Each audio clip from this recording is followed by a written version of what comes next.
Salut à tous, c'est Christian Mythologie Astrale. Si vous m'avez trouvé, c'est que vous êtes plutôt futé. Et aujourd'hui, on se retrouve dans un nouvel épisode du podcast pour parler d'une toute nouvelle série.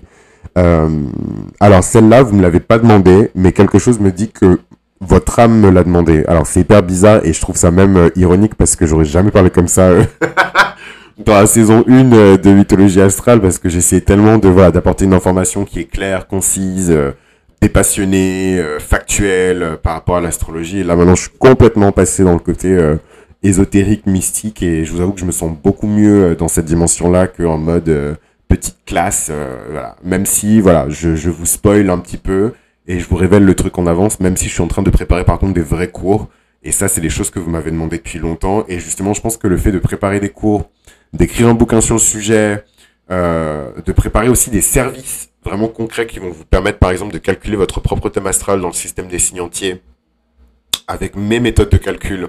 Ça me force en fait à faire un espèce d'inventaire de tout ce que je sais, de comment je le sais, de comment je me positionne par rapport à ce que je sais en fait. Et cette série, c'est un peu la quintessence de ça, je trouve, parce qu'on va parler d'énormément de choses. On va parler de mythologie, on va parler de spiritualité, on va parler de philosophie, on va parler de vérité, on va parler de plein de choses. Et il y a un bouquin qu'on peut utiliser tout au long de cette série pour explorer en fait ces différentes dimensions. C'est un bouquin. Alors j'ai pas les références exactes parce que j'ai pas préparé cet épisode-là. Ça fait tellement longtemps que je dois le faire que je pense que l'outline de l'épisode elle est écrite en lettres de feu dans ma tête. Donc vous irez chercher le nom de l'auteur parce que son nom m'échappe et j'ai pas envie de. Bon allez, je vais le faire. Je vais le faire. Euh,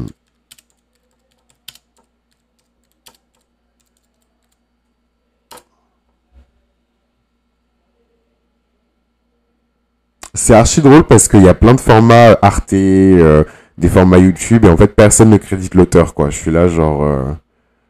euh, attendez, je vais trouver l'auteur. En plus, c'est un vieux bouquin, donc c'est pas non plus un français hyper accessible, je trouve. Il y a des moments où c'est un peu compliqué, quand même. Mais je vais vous dire de suite de qui il s'agit, si on me laisse voir le nom de l'auteur. Alors, c'est Paul Venn. Et de mémoire, c'est un philosophe très reconnu en plus dans son sous-domaine et dans son domaine de recherche. Et il a écrit un bouquin qui s'appelle Les Grecs ont-ils cru à leurs mythes? Et en fait, ce que je vais faire, c'est que je vais peut-être vous lire la quatrième de couverture parce que ça va bien poser le contexte. Les Grecs ont-ils cru à leurs mythes? Se pourrait-il que les Grecs, ces sages ancêtres qui nous ont transmis la raison, aient cru aux titans, aux cyclopes et aux héros dont ils ont peuplé leur mythologie? Et à supposer qu'ils aient tenu le Minotaure pour un mensonge de poète, doutaient-ils les conséquences de l'existence de Thésée? À travers ces questions, Paul Venn entreprend une enquête passionnante sur le statut de la vérité, l'expérience la plus historique de toutes. En étudiant la nature des mythes, leurs modalités de réception, leurs critères de vraisemblance et le scepticisme ambigu qu'ils suscitaient, il interroge les liens que ces récits entretiennent avec l'histoire, cet autre discours revendiquant un savoir sur le passé. Il s'agit donc moins dans ce livre d'interroger la crédulité des Grecs anciens que nos propres croyances. Paul Venn. Donc Paul Venn, c'est un professeur honoraire au Collège de France et il a notamment publié au Seuil Le Pain et le Cirque, donc dans la collection Point Histoire, en 1995. Donc c'était quand même, enfin moi je suis né en 95, donc c'était c'était quand même bon, c'était il y a quelques temps. Et il a aussi écrit l'Empire gréco-romain, donc pareil toujours dans la même collection Point Histoire en 2012. Et c'est marrant en plus les dates 95 et 2012 parce que c'est vraiment des années extrêmement importantes pour moi. Donc je pense que même d'un point de vue archétypal, c'était une dinguerie dans sa tête. Donc moi j'ai adoré cet essai. Ça se boit comme du petit lait. D'ailleurs je pense même que je vais l'intégrer. Alors pas à cette saison-là du club de lecture, mais sûrement à l'autre saison quand on sera vraiment sur l'étude des mythes et qu'on va vraiment creuser sur les mythes. Et ce que je trouve vraiment fascinant. Non mais ils se foutent de moi, c'est les oiseaux qui font autant de bruit.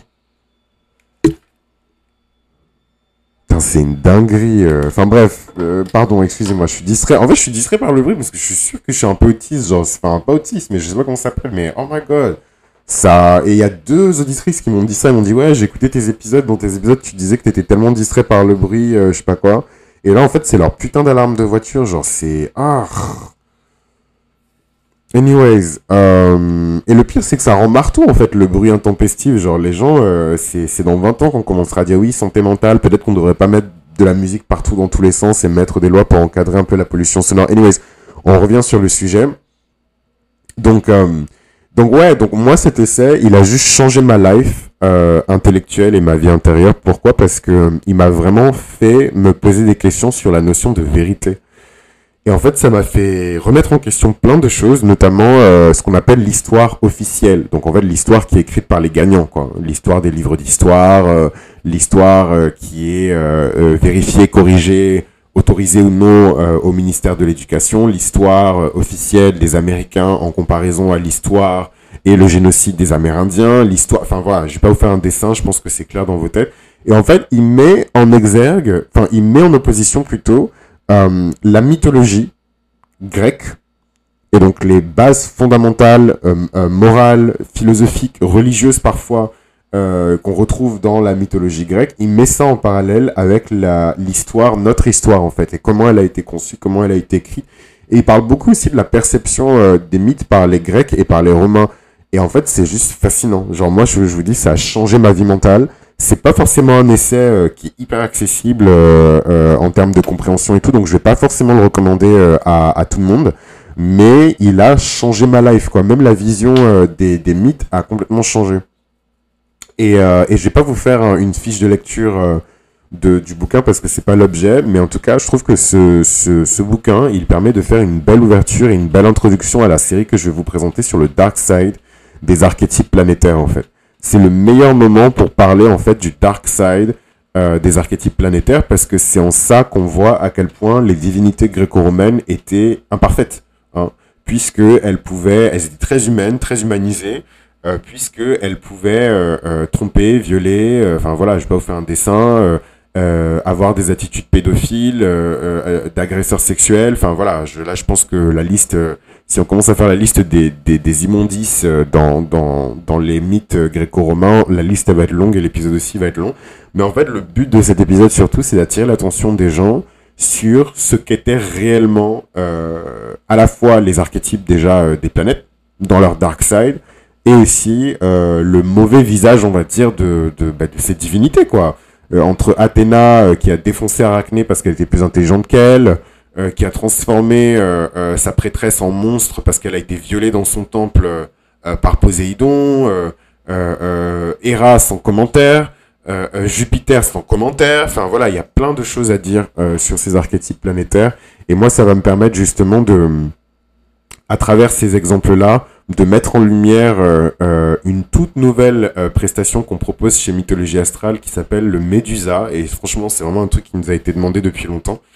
Et en fait, le Médusa, je vais vous en parler tout au long de la série, de ce qu'il y a dedans, en quoi ça aide et qu'est-ce que ça explore spécifiquement dans le thème. Puisque comme vous le savez, un thème c'est extrêmement vaste. Et le but du jeu, c'est pas juste d'avoir une overview large, dépersonnalisée de votre thème, mais d'avoir vraiment voilà, des espèces d'informations ultra précises et ultra profondes, surtout et complexes, parce que c'est quand même censé vous décrire vous, et vous êtes des êtres profonds, vous êtes des êtres complexes, et ça prend du temps, voilà, donc pour les personnes qui attendent encore leur lecture compréhensive de thème astral, encore un peu de patience, ça prend du temps, je vends pas des pommes et des fruits, et ça demande aussi de l'âme, en fait, pour se connecter à l'âme de quelqu'un, il faut de l'âme, et il faut de l'esprit, donc voilà. Donc en tout cas, cette série, j'avais vraiment hâte, parce que c'est un peu mon moment de revanche où je tire à balles réelles en fait sur les archétypes planétaires parce qu'il y a de quoi faire et ça peut permettre aussi de clarifier l'esprit des gens parce que même si je sais que ce n'est pas la majorité, il y a beaucoup de personnes qui pensent que quand on parle dans leur thème de Vénus, de Jupiter et de Neptune, que c'est les vrais dieux grecs voilà, qui bougent dans l'espace sous la forme des planètes et ensuite grâce à leurs ondes magnétiques elles nous influencent nous. Alors que moi c'est pas vraiment ma croyance je sais que c'est pour certaines personnes ça existe. Moi c'est pas ma croyance de l'astrologie. Moi ma croyance de l'astrologie elle est très cosmologique, elle est très archétypale, très basée sur les travaux de Tarnas, de James Hillman, des recherches de Stan Grof.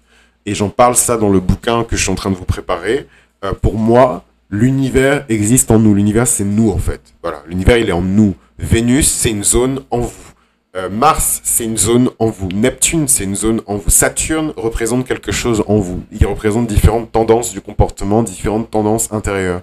Et donc, en fait, pour moi, ça permet à la fois de discuter donc du côté un peu plus challengeant des archétypes planétaires, mais aussi de mettre en lumière quelque part, ouais, les défauts de ce que nous on nous a décrit comme des personnes à travers la mythologie, quoi, que ce soit des entités d'ailleurs ou des personnes. Et justement, en parlant d'entités, ça va me permettre aussi de donner mon opinion en fait, qui sont d'un point de vue spirituel, qui sont réellement les dieux grecs, romains, égyptiens, perses. Qu'est-ce qu'ils représentent en fait dans le cosmos? Où est-ce qu'ils sont partis? Parce que bon, ça peut pas être des gens à qui on sacrifiait des bébés et des femmes enceintes et on faisait des cérémonies rituelles avec du sexe et tout, enfin pendant des siècles.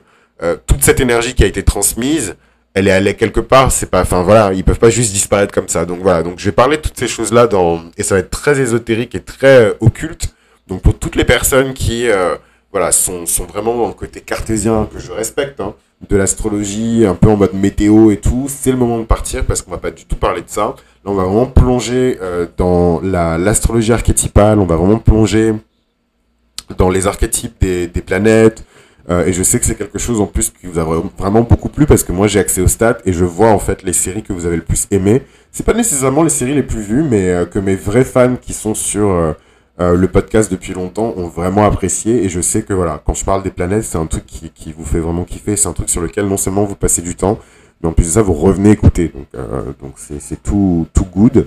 Et donc là, cette fois-ci, on va vraiment parler de même les titres, ils seront volontairement provocateurs. On va vraiment parler du côté dark, en fait, des planètes. Et au fur et à mesure, moi, je vous révélerai des indices sur le Médusa et sur ce qu'il y a dedans. Et si vous voulez le commander et le réserver, évidemment, les plus braves, parce que quand j'ai lancé l'Orphée et le Perséphone, il y a quelques personnes qui, sans même savoir vraiment ce qu'il y avait dedans, étaient en mode, bah vas-y, je le veux en fait. Donc voilà, donc attendez quand même pour le Médusa que je déroule bien cette série et que je vous explique en détail ce qu'il en est. Mais je pense que c'est quelque chose qui va vous plaire, c'est quelque chose de très contemporain et c'est surtout une problématique à laquelle on est tous confrontés puisqu'on a tous en nous l'archétype de la Gorgone. Il se manifeste juste différemment et Dieu merci, il y a plein d'éléments dans le thème, notamment des astéroïdes comme Eris. Et plein d'autres choses dans le thème qui permettent d'observer ce type de comportement déjà d'un, et de deux, trouver aussi les ressources nécessaires en nous pour transmuter justement cette énergie de colère, d'agression et de darkness en quelque chose de positif, d'élevé, d'inspirant et qui entraîne en fait les autres à faire le bien et pas forcément à faire le mal, quoi. Et donc tout ça, ça va être dans cette grande série sur le dark side en fait des archétypes planétaires, le dark side de Pluton, le dark side de Vénus, le dark side de Jupiter, et on va aborder tout ça par l'angle de la mythologie. Donc j'ai vraiment hâte de partager tout ça avec vous. N'oubliez pas de visiter le site internet mythologieastrale.com et voilà, je reste à votre dispo par mail, vous pouvez m'écrire aussi sur Patreon, et je vous embrasse et je vous dis à très vite dans cette nouvelle grande série.